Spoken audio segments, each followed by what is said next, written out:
আমাদের রামনগর বিধানসভার অন্তর্গত মাধবপুর রামকৃষ্ণ বিদ্যাপীঠের ছাত্র অনুভব দাস মাধ্যমিকে ৭৭ পেয়ে আমাদের রামনগর বিধানসভাবাসীকে গর্বিত করেছে।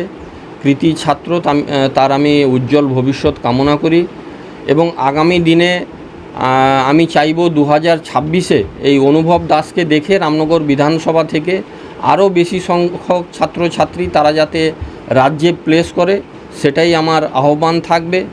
এবং অনুভব দাস সে আগামী দিনে ডাক্তার বা ইঞ্জিনিয়ার হতে চায়, তার জন্য আমার পক্ষ থেকে সব রকম সহযোগিতা থাকবে। আমি অত্যন্ত আনন্দিত, গর্বিত, আপ্লুত, ধন্য আজকে তার বাড়িতে এসে তার বাবা মার সঙ্গে এবং তার গার্ডিয়ানদের সঙ্গে দেখা করতে পেরে আমি খুবই আনন্দিত।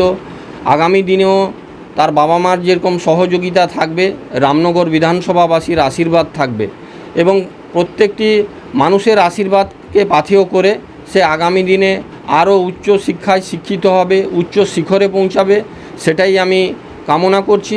এবং আমাদের এই জেলা বিদ্যাসাগরের জেলা, আমাদের জেলা শিক্ষার জেলা, আমাদের জেলা টানা 14 বছর ধরে শিক্ষার হারে আমাদের রাজ্যের মধ্যে সমস্ত জেলাকে টেক্কা দিয়ে আমাদের পূর্ব মেদিনীপুর জেলা এগিয়ে আছে। কারণ আপনারা জানেন যে পূর্ব মেদিনীপুর জেলা শিক্ষার ক্ষেত্রে সবসময় এগিয়ে থাকে, এগিয়ে আছে, আগামী দিনেও এগিয়ে থাকবে। শুধু মাধ্যমিক নয়, উচ্চ মাধ্যমিক পরীক্ষায়ও সমস্ত ছাত্রছাত্রী থেকে শুরু করে আমাদের আচার্যগণ থেকে শুরু করে অভিভাবক অভিভাবিকাগণদের অক্লান্ত পরিশ্রমের ফলশ্রুতি হিসাবে আমাদের এই জেলা এগিয়ে চলেছে। তাদের কঠোর পরিশ্রমকে পাথেয় করে আমাদের এই ছাত্রছাত্রীরা আজকে ভালো ফল করছে, ভালো রেজাল্ট করছে।